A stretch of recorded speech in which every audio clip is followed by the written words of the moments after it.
Good Morning Business. Écoutez vibrer la planète éco. Stéphane Soumier sur BFM Business. Avec Marc Fiorentino, monfinancier.com. Bonjour Marc Fiorentino.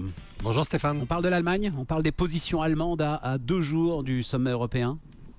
Et oui, et les marchés semblent avoir depuis quelques jours et surtout hier abandonné tout espoir de deal significatif sur l'Europe à l'issue du sommet. Et pourtant Stéphane, ça avance. Contrairement aux apparences, l'Allemagne multiplie les propositions pour tenter de parvenir à un accord.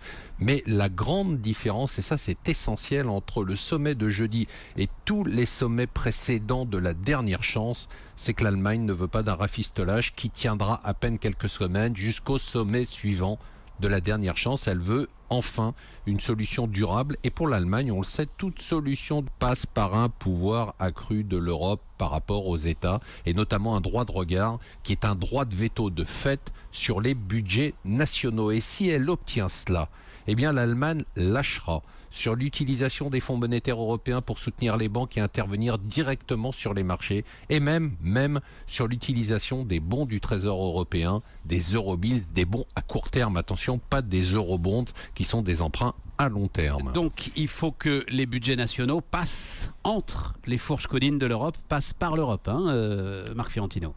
Voilà, c'est ça. En fait, si l'Allemagne garantit les pays en difficulté, elle veut avoir la possibilité, ce qui est logique, d'empêcher les États du sud de l'Europe et même la France de repartir vers des déficits budgétaires incontrôlés. Ce n'est d'ailleurs pas une coïncidence si la France a fait hier des déclarations à l'issue de son séminaire gouvernemental sur un gel des dépenses de l'État pendant 3 ans. Le gouvernement socialiste vient d'accepter de se mettre à l'heure allemande pour la gestion de ses dépenses publiques, et ça c'est une bonne nouvelle. Qu'est-ce qui pourrait faire évoluer Angela Merkel si elle restait inflexible, Marc ?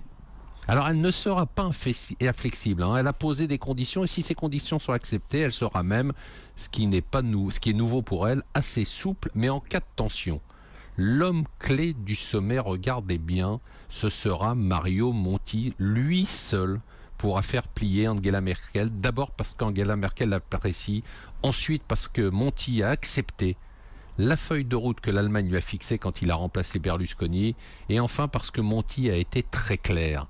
S'il revient sans mesures concrètes vendredi soir en Italie, son gouvernement sautera dans quelques semaines et il y aura des élections législatives en Italie. Ça, c'est un scénario catastrophe pour l'Europe et même pour l'Allemagne. Alors, contrairement aux apparences, les choses avancent mieux que ne le pensent les marchés, mais il va falloir, et ça ce n'est pas gagné, vendre aux populations européennes une nouvelle étape dans la perte de souveraineté nationale.